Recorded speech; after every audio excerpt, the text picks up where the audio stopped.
Assalamualaikum warahmatullahi wabarakatuh. Perkenalkan, saya Khaidir Fadil, MPD dengan NIDN 0426089401 sebagai dosen program studi pendidikan guru Madrasah Ibtidaiyah Fakultas Agama Islam Universitas Ibnu Khaldun, Bogor. Pada kesempatan ini, saya akan mendeskripsikan mata kuliah yang saya ampu sesuai dengan keahlian saya, yaitu pembelajaran PKN di MI dan SD.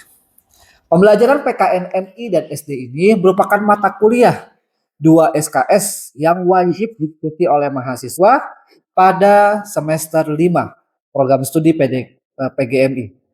Capaian pembelajaran dalam pembelajaran PKN di MI diantaranya adalah mahasiswa mampu memahami konsep dasar pembelajaran PKN MI SD. Yang kedua, mahasiswa mampu memahami kurikulum pembelajaran PKN MISD dalam bingkai kurikulum Merdeka Belajar maupun dalam pendekatan deep learning.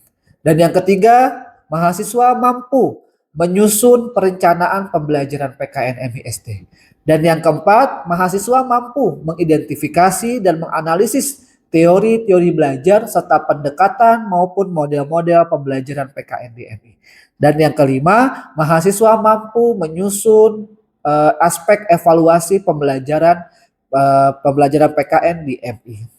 Sebagai dosen pengampu mata kuliah pembelajaran PKN MISD, saya akan menayangkan salah satu video pembelajaran tentang model pembelajaran PKN MISD yang mana materi tersebut terdapat pada RPS atau rencana pembelajaran semester di pertemuan yang ke-9 mengenai model pembelajaran PKN MISD. Pembelajaran dalam mata kuliah pembelajaran PKN MISD ini terdiri dari 16 pertemuan, di mana masing-masing pertemuan memiliki kegiatan pembelajaran sesuai dengan materi yang akan disampaikan dalam RPS tersebut. Pelaksanaan pembelajaran pada mata kuliah ini bersifat teori dan juga praktik pada setiap pertemuan.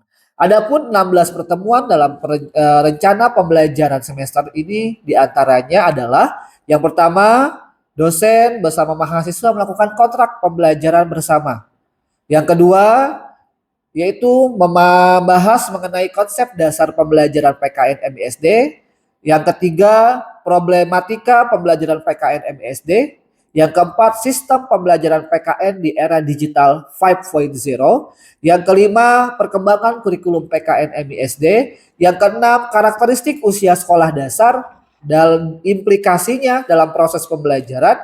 Yang ketujuh, keterampilan dasar mengajar. Yang kedelapan adalah ujian tengah semester. Yang kesembilan adalah capaian pembelajaran, alur tujuan pembelajaran, dan tujuan pembelajaran PKN MISD.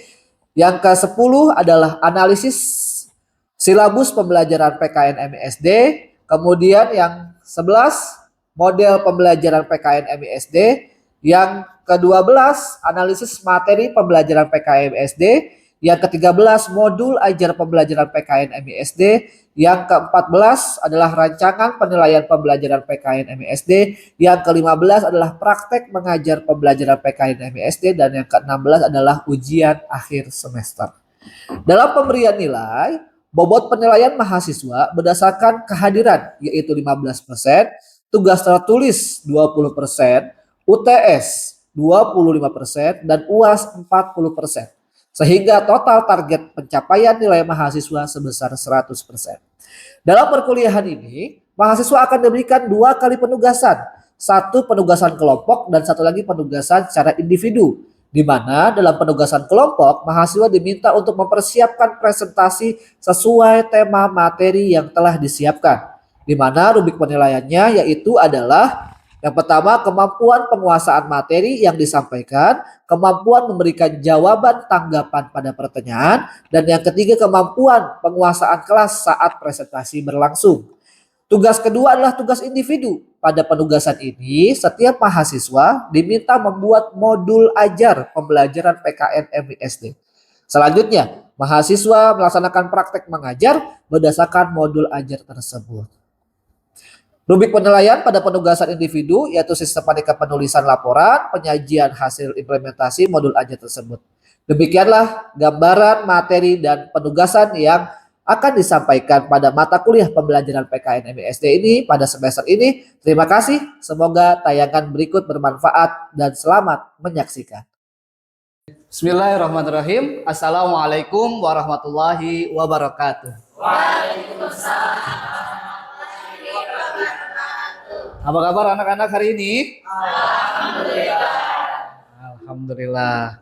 Baik, hari ini siapa yang tidak hadir? Ada yang tidak hadir hari ini? Ya. Siapa? Nabila, terus Fatia, Pak. Nabila dan Fatia. Kenapa? Kalau Fatia sakit, kalau Nabila izin, Pak. Baik. Karena ada dua teman kita yang sedang sakit dan sedang ada urusan, mudah-mudahan teman-teman kita yang sedang sakit itu segera diangkat penyakitnya dan disehatkan kembali. Dan teman-teman kita yang ada urusan, mudah-mudahan dipermudah urusannya. Baik. Oke, minggu lalu kita sudah membahas satu materi ya, yaitu tentang apa? Tentang apa? Modul ajar.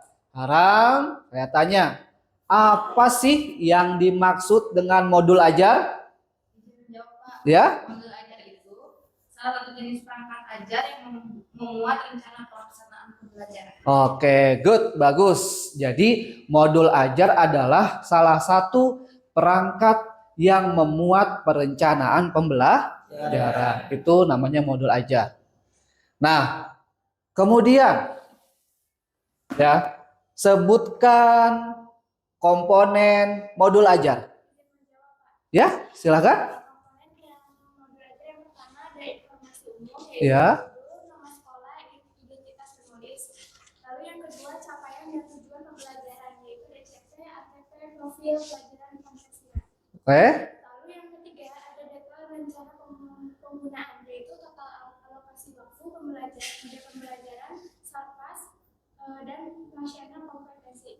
Lalu yang terakhir ada detail pertemuan, yaitu rinci kegiatan pembelajaran, indikator, dan pertanyaan informatif dan rencana asesmen. Oke, baik. Jadi ada 4 komponen modul ajar. Yang pertama informasi umum yang berisi tentang identitas sekolah, nama mata pelajaran, gitu ya, temanya apa. Kemudian yang kedua ada capaian pembelajaran atau CP. Ada juga alur tujuan pembelajaran. Kemudian yang ketiga ada detail pertemuan. Nanti ketika di kelas kegiatan pembelajarannya itu siswa beserta guru ada kegiatan-kegiatan yang harus dilakukan. Dan terakhir ada rancangan penilaian. Oke, untuk memulai perkuliahan kita pada pagi hari ini, alangkah lebih baiknya kita mulai dengan berdoa. Saya minta satu orang untuk memimpin doa pada pagi hari ini. Silahkan. Ya, silahkan. Baik, teman-teman, sebelum pembelajaran mata kuliah dimulai, kita berdoa dulu. Berdoa, mulai.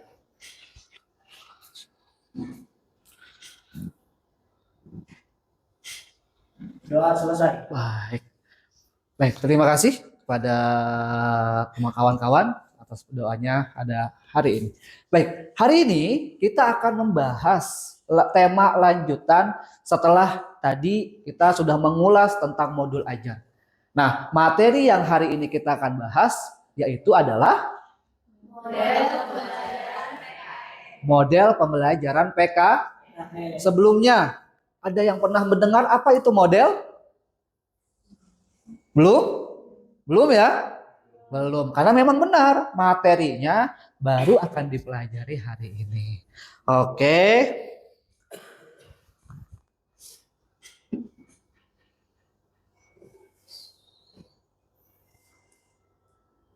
Nah, tujuan pembelajaran pada hari ini, teman-teman setelah kalian mempelajari tentang model pembelajaran, itu adalah bagaimana teman-teman mampu memahami konsep dasar model pembelajaran. Nanti secara definisi, secara teoritis, model pembelajaran itu seperti apa. Lalu yang kedua, mampu menganalisis berbagai jenis model pembelajaran. Nanti kita akan pelajari jenis-jenis dari model pembelajaran. Dan yang ketiga, itu merancang rancangan pembelajaran. Jadi bagaimana nanti ketika teman-teman ingin mempraktekkan atau menjadi seorang guru, maka perlu memilih model mana yang cocok untuk mata pelajaran PKN. Lalu apa sih yang dimaksud dengan model pembelajaran?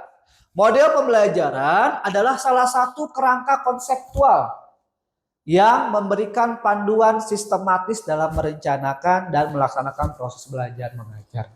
Jadi dapat dipahami bahwasanya model itu adalah gambaran keseluruhan proses pembelajaran dari awal kegiatan inti sampai kegiatan penutup. Itu adalah model pembelajaran. Jadi gambaran kegiatan-kegiatan yang mana itu dilakukan di awal oleh guru, ya. Pembukaan seperti mengucapkan salam, menanyakan kabar, menanyakan absensi, kemudian kegiatan inti menyampaikan materi seperti hari ini, ya. Itu namanya kegiatan inti. Dan nanti kegiatan penutup ada tanya jawab, diskusi, dan menyimpulkan. Jadi itu. Jadi model pembelajaran adalah dapat dipahami sebagai kerangka konseptual.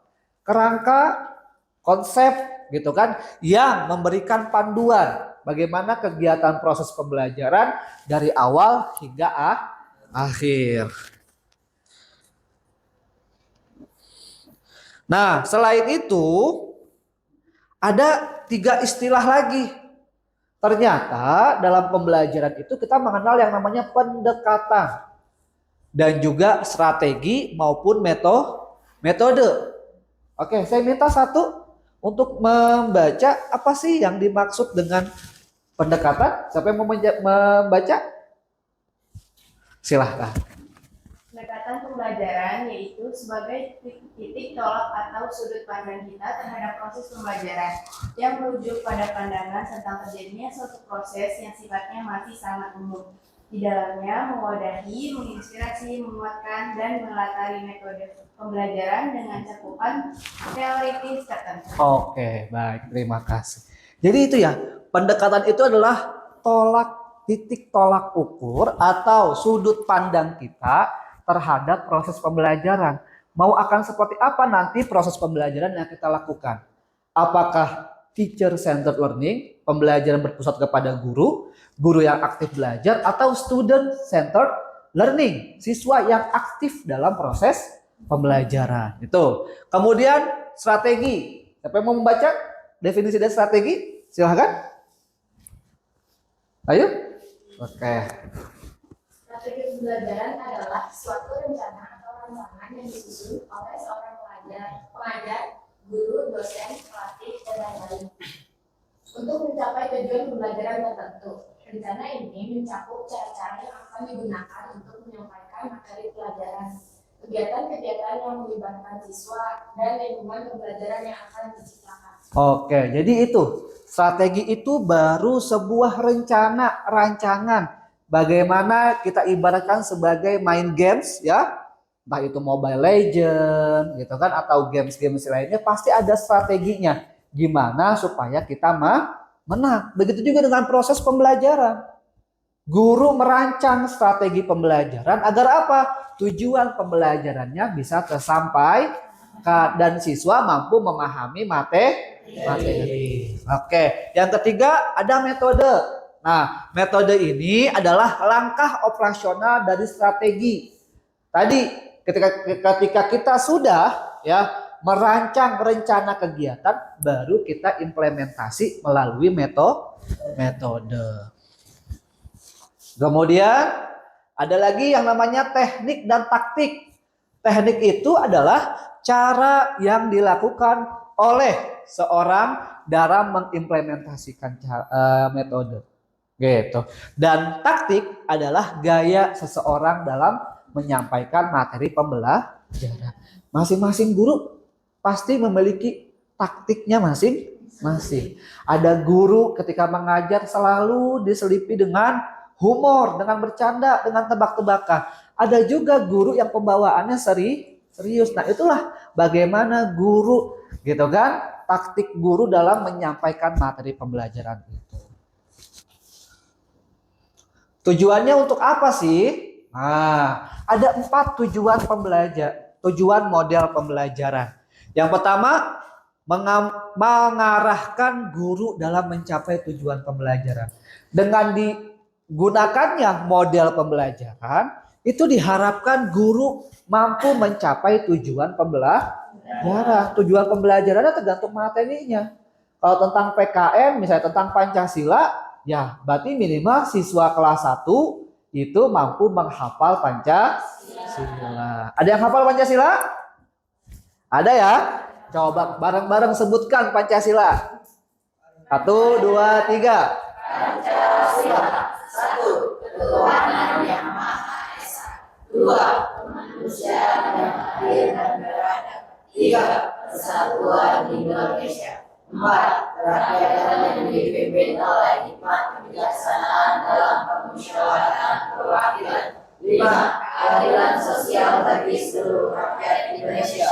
Oke, bagus, hafal semua. Nah, itu dari tujuan mengapa guru ketika mengajar perlu adanya model pembelajaran. Yang kedua, membantu guru memilih strategi dan metode yang cepat, yang tepat, yang efisien, agar apa? Siswa paham, siswa mengikuti proses pembelajaran dengan baik.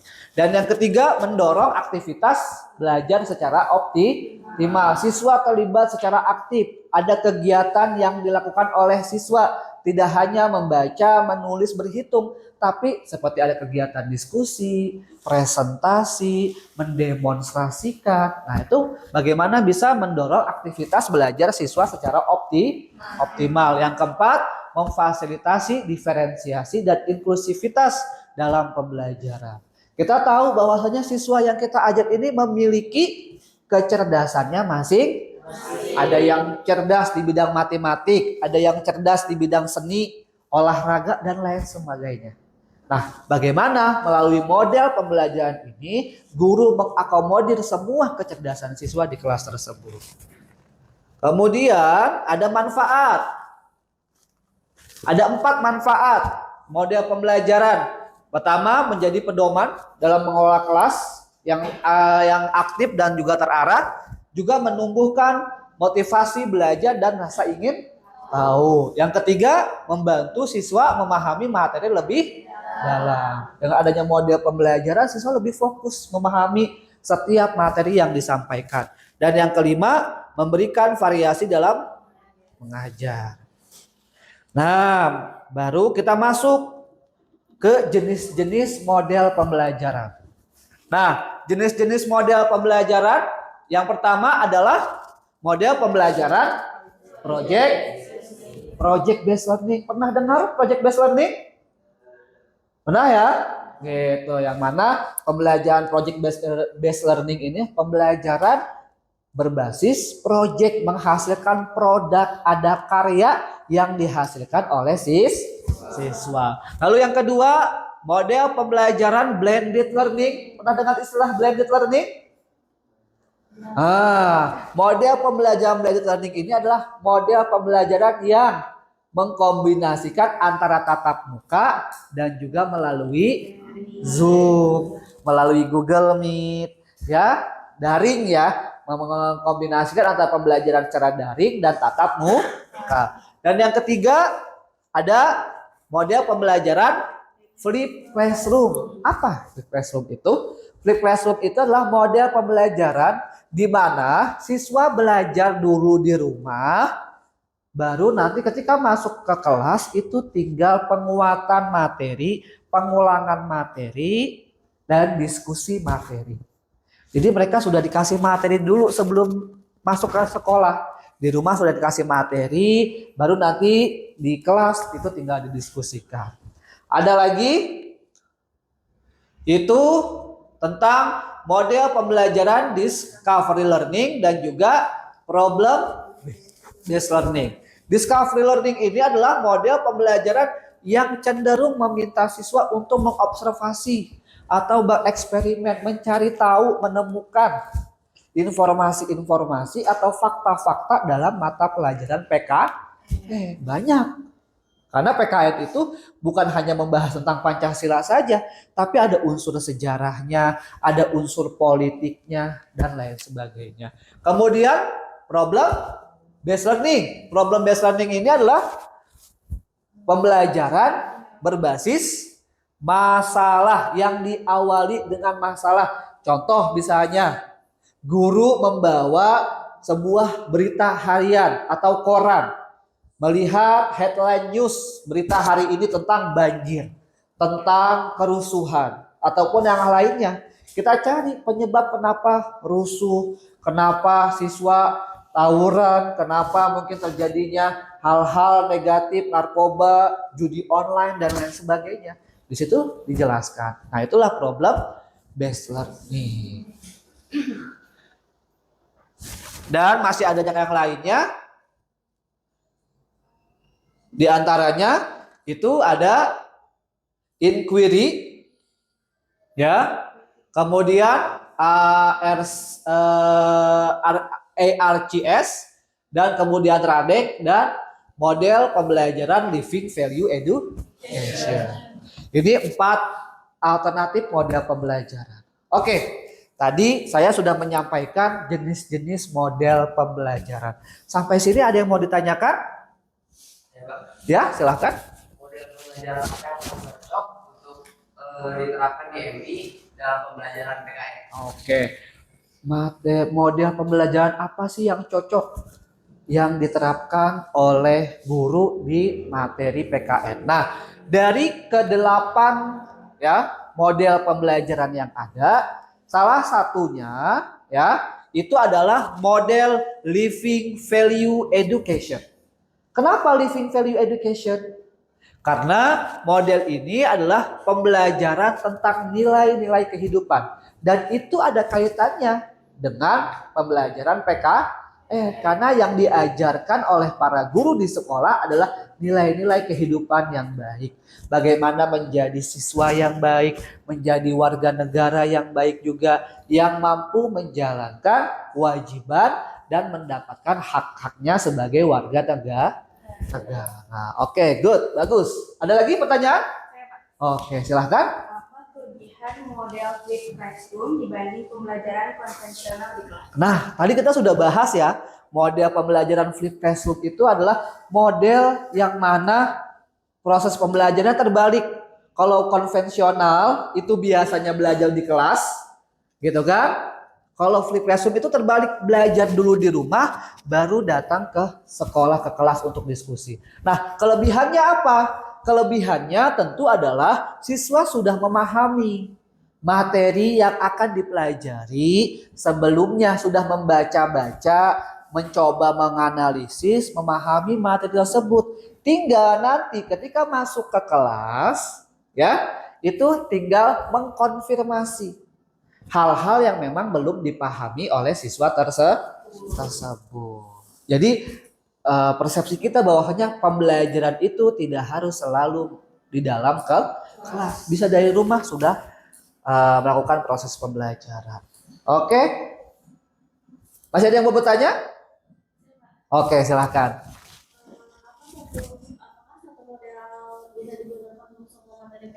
Oke, bagus. Apakah semua model ya, atau satu model itu bisa digunakan semua materi? Jawabannya adalah tidak. Kenapa? Karena setiap model pembelajaran itu memiliki ciri khasnya masing-masing. Maka dari itu, sebelum guru menentukan model apa yang akan digunakan, maka langkah pertama lihat dulu materi apa yang mau diajar. Lihat tujuannya apa, materinya apa. Baru setelah itu disesuaikan dengan model pembelajaran yang dipilih. Oke. Baik, itu ya terkait dengan model pembelajaran. Nah, kalau tadi kan ya saya sudah menerima pertanyaan dari teman-teman. Teman-teman sudah bertanya kepada saya tentang model apa yang cocok, kemudian apakah semua model pembelajaran itu bisa ya digunakan atau tidak. Nah, sekarang Saya akan bertanya kepada teman-teman. Gitu. Oke, baik, kita lanjut. Sekarang Bapak akan bertanya untuk menguji sejauh mana teman-teman sudah memahami materi pada hari ini.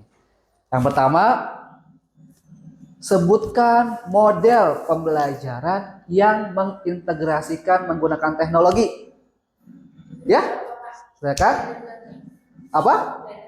Blended learning. Kenapa blended learning? Karena blended learning ini pembelajaran yang mengkombinasikan antara dua model pembelajaran, yaitu tatap muka dan juga daring. Dan biasanya dalam pembelajaran daring kita menggunakan apa? Zoom, Google Meet, gitu kan, maupun LMS. Oke, bagus, good. Kemudian yang kedua, ya, salah satu karakter atau ciri khas dari model pembelajaran problem based learning yaitu adalah, ya, silakan. Mulainya proses belajar dari masalah yang nyata, yang relevan dalam kehidupan siswa. Oke, bagus. Wah, ini hebat, ya. Jadi problem based learning ini adalah model pembelajaran yang diawali dengan sebuah masalah atau fenomena yang suka dialami oleh para siswa. Oke, karena waktu sudah selesai sehingga mata kuliah ini sudah selesai. Kesimpulan perkuliahan pada hari ini yaitu adalah, Jadi Pak, ya, yaitu model pembelajaran merupakan gambaran proses pembelajaran dari awal hingga akhir. tuh. Terus jenis-jenis model pembelajaran ada project based learning, problem based learning, flipped classroom, dan living value education. Oke, ya. Jadi kesimpulan materi kita pada hari ini adalah model pembelajaran itu adalah gambaran proses pembelajaran atau kerangka konseptual pembelajaran dari awal hingga akhir. Dan jenis-jenis model pembelajaran, banyak jenis model pembelajaran. Di antaranya ada project based learning, kemudian model problem based learning, ada flip classroom, ada living value education. Oke. Nah, tugas untuk teman-teman semua untuk minggu depan yaitu adalah teman-teman silahkan buat apa? Mind mapping. Ya, buat mind mapping itu tentang pilih satu model pembelajaran dan buat penjelasan mulai dari definisi dan juga langkah-langkah implementasi. Oke, paham sampai sini? Baik. Oke. Mari kita akhiri perkuliahan kita pada hari ini dengan sama-sama membaca Alhamdulillah. Alhamdulillahirabbil alamin. Kurang lebihnya mohon maaf. Assalamualaikum warahmatullahi wabarakatuh. Waalaikumsalam warahmatullahi wabarakatuh.